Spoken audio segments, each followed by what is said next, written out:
we are going to be taken on board a ship which will take us to Cyprus. When we finally sighted that ship in the port of Haifa, it was the greatest feeling of letdown, a feeling of trauma and of uncertainty and to some extent of fear. For many of us came out of concentration camps.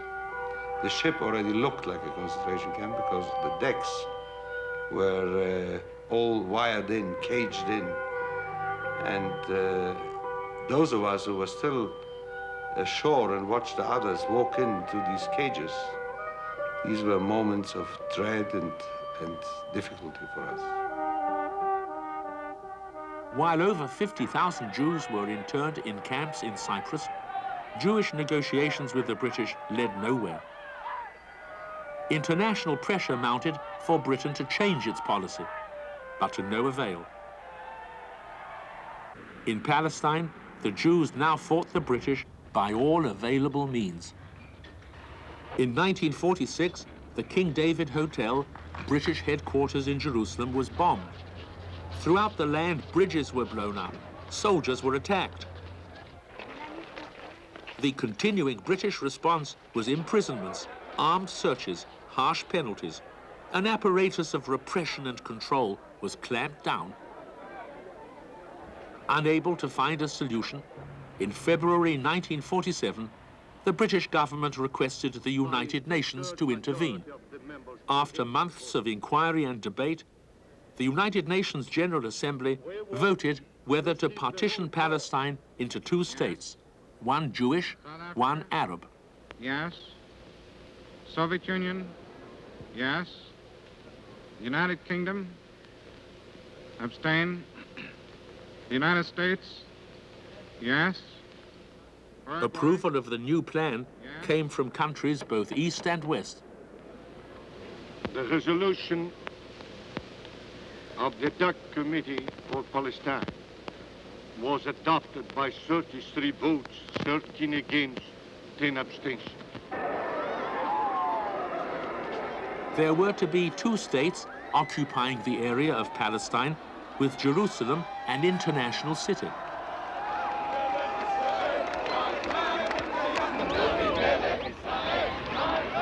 Once more, 19 centuries after the destruction of Judea by Roman legions, the Jews were to have a land of their own. On May 14th, 1948, ending an occupation of 30 years and refusing to implement the United Nations partition plan, the British withdrew from Palestine.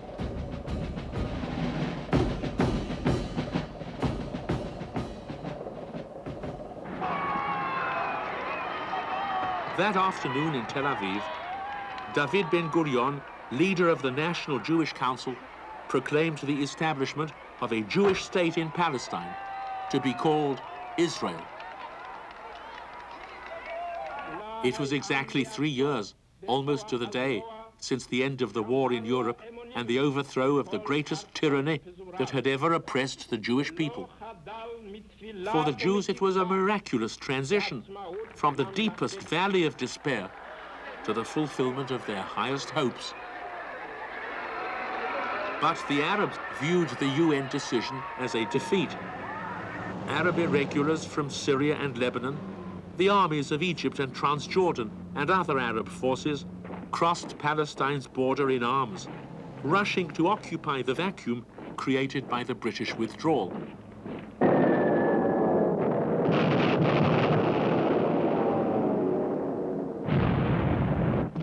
The Jews now had to take up arms to defend their lives, along with the life of their new state.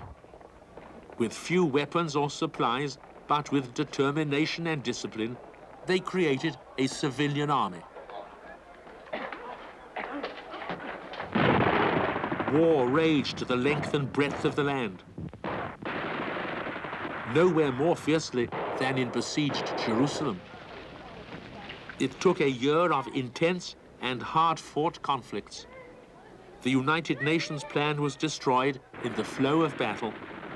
Access to the old city of Jerusalem was lost.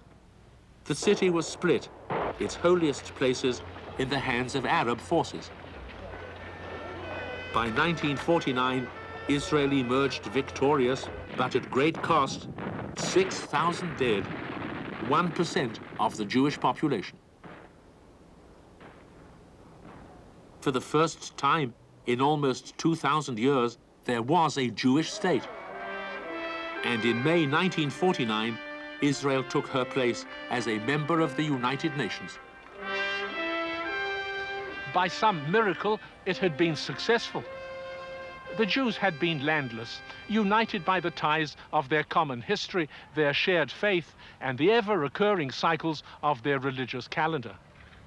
But now a great community had been created in the place which had dominated Jewish history. These Jews were bound together, not just in time, but also in the space of this new state. And the ancient prayer, "Next year in Jerusalem," took on a new meaning, a new significance. For Jerusalem was now within reach. There was a welcoming door, a place of their own, a state whose fundamental law gave every Jew in the world the right to enter. And they came. More than 500,000 in the first 3 years alone. By 1951, the Jewish population of Israel had doubled to more than 1 million.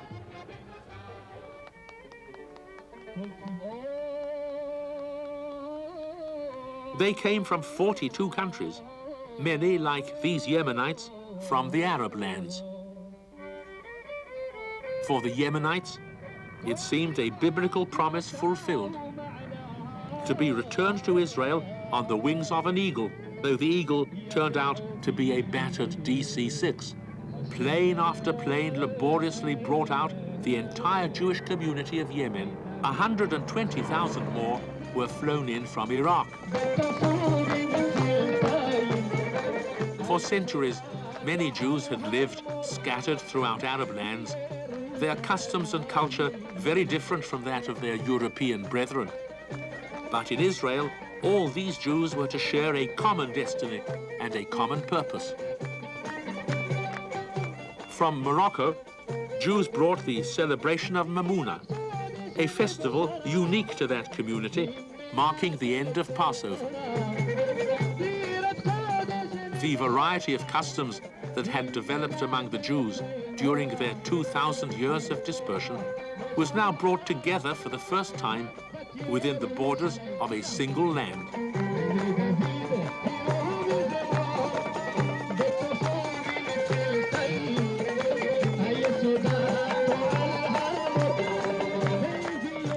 For most of those who came, Israel meant more than a refuge. They hoped to find in it a place of rebirth for the Jewish people, the site of a new Jewish culture.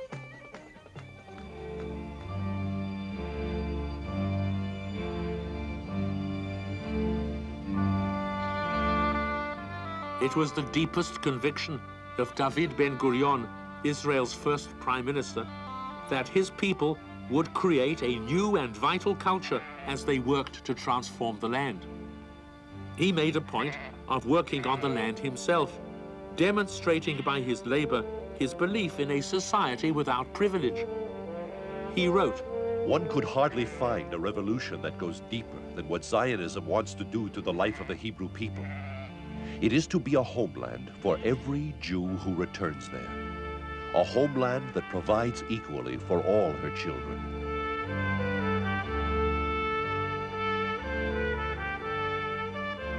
Ben-Gurion and his wife lie buried here, at the edge of the desert which was at the heart of his vision, near the kibbutz Sde Boker, his last home. Inspired by the Zionist dream, Israelis took a neglected countryside and remade it. The kibbutz, a new kind of collective settlement, was one engine of this progress. A small number of Jews left behind their professions and their experiences of urban life to join in the kibbutzim and other pioneering villages to follow a new ideal, while working the land to participate equally in decisions made for the good of the community and the country as a whole. We're going to a new place. We're going to build not just a settlement, not just a village, but a new way of life. Something different, something better. A place based on equality, on mutual help. Another society.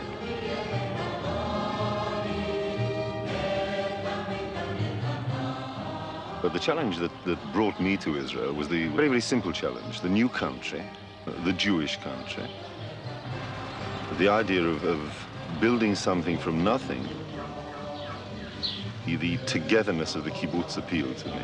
The hardship of the kibbutz appealed to me. I always likened what we did then to the opening up of the West in the United States. The kibbutz, with its all-embracing social concerns, was for years a principal source of leaders for Israeli society.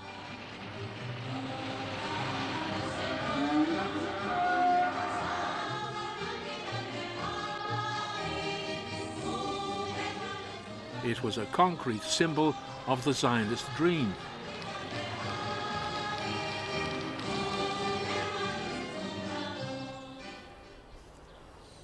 But the reality of life in Israel was often difficult.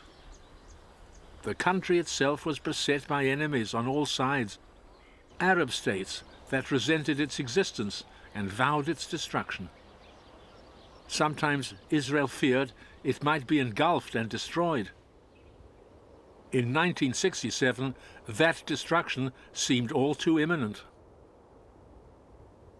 In May of that year, Egypt demanded that UN forces be withdrawn from Sinai.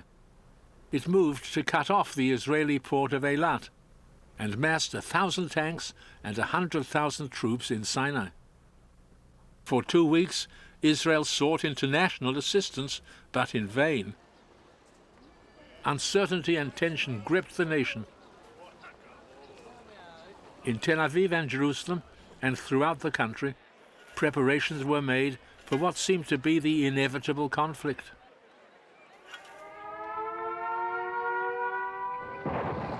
When it came, Israel's response to Arab threats was swift and unexpectedly devastating.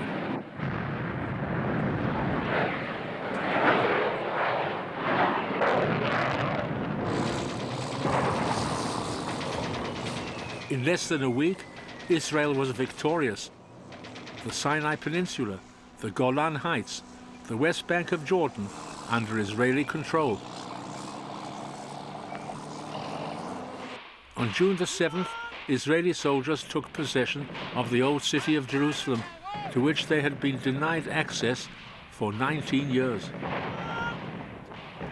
Now Jews were again able to reach the Western Wall, the ancient temple site, to pray before the deeply moving symbol of their origins as a people.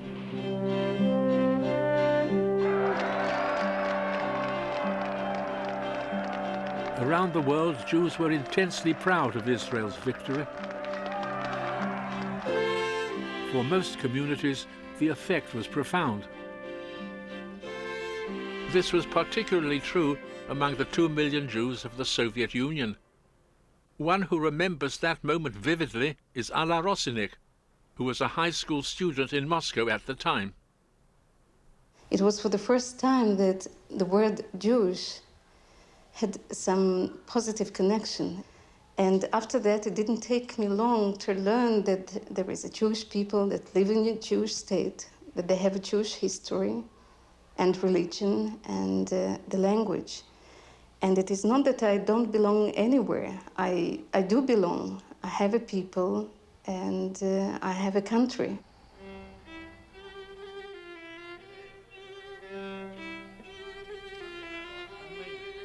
For the Jews of Russia in 1967, the celebration of Israel's victory was tentative, restrained by their own problems with the Soviet authorities. 50 years under Soviet rule had taken them on a journey between hope and despair.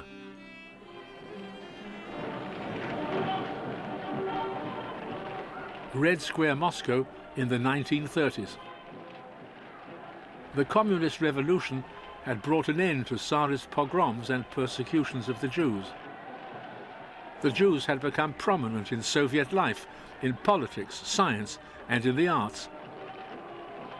The Soviets also encouraged all the cultures of their multinational state, including a secular Yiddish culture. Shlomo Michoels was lionized as the director of the Moscow Yiddish Theatre in the 30s, where many classics of the Yiddish stage were presented as authentic expressions of proletarian culture. Yiddish literature of all kinds flourished.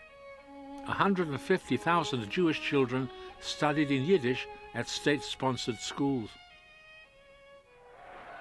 In the course of the 1930s, however, Joseph Stalin turned his government into a system of absolute rule.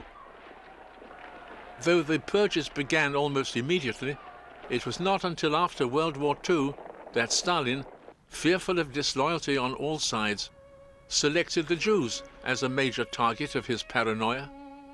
Dozens of Jewish leaders and intellectuals were murdered, including Michoels, all on fabricated charges. Gradually, the Soviet Union was crushing the identity of its Jews.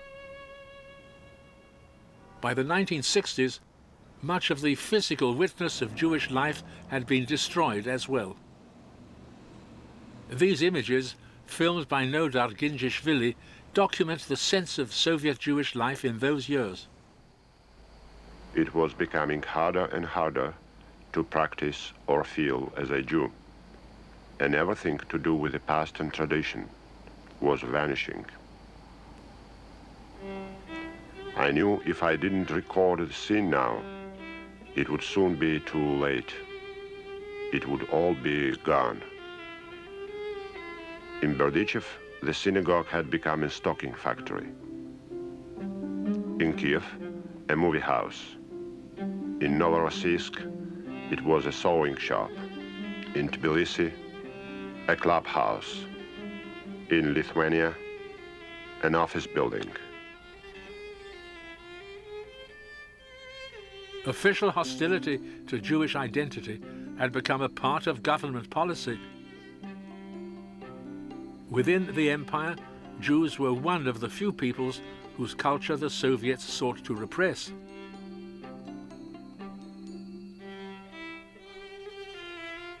In the 1970s, as Jewish awareness grew, unofficial quotas excluded Jews from many posts in government, in the army, in medical and scientific institutes. University admission was restricted.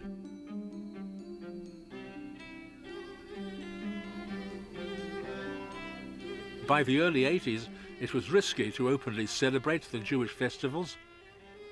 Jewish education was effectively forbidden, as were most expressions of Jewish culture.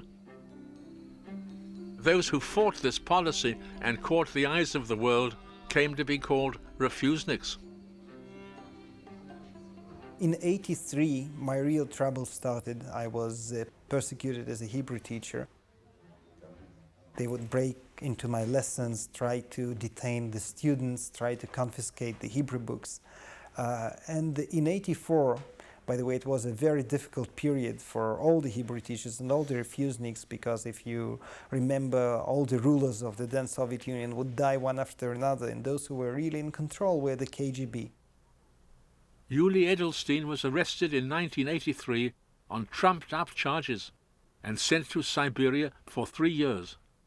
1, 2, 3, 4, open up the iron door. 5, 6, 7, 8, 9. Dozens of other Jews were sent to jail for seeking exit visas to Israel, eliciting a massive world campaign for their freedom. I think that the whole public campaign for the Soviet Jewry all over the world had a lot of effect on the government of the Soviet Union. Though they would always deny it, but we felt it very well. Finally, after mounting international pressures in the 80s and the end of the Cold War, the Soviet Union relaxed its policy toward the Jews. Some chose to reassert their Jewish identity through study and worship in the land of their birth.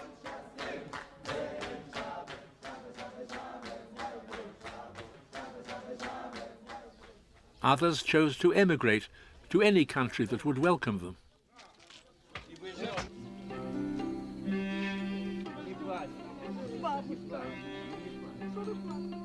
It was not an easy departure.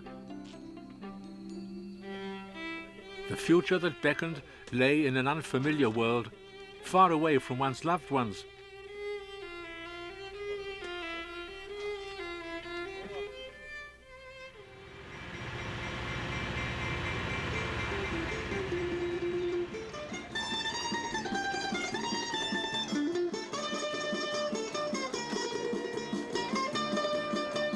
In an astounding exodus that took less than a decade, more than 500,000 Jews, including Yuli Edelstein, emigrated to Israel.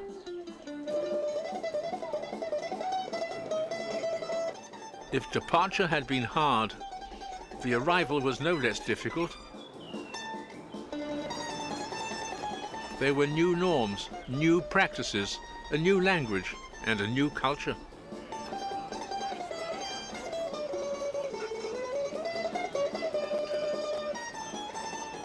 The arrival of so many immigrants in so small a country had an enormous impact.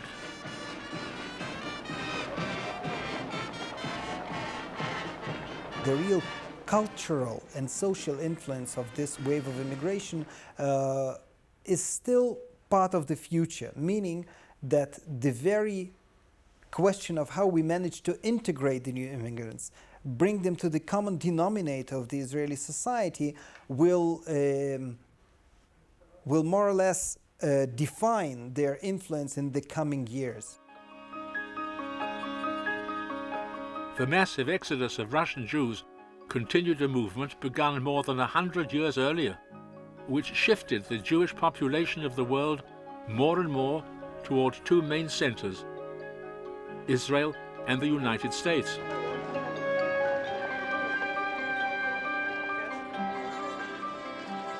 For the thousands of Jews who settled these streets and tenements of the Lower East Side of New York in the late 19th century, America was a haven and refuge from persecution.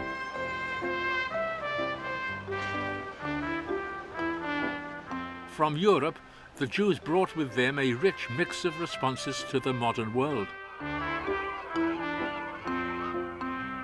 While many became at home in the streets and neighborhoods of this country, they continued to feel part of the extended Jewish community. But the ambition that moved them all was to become Americans.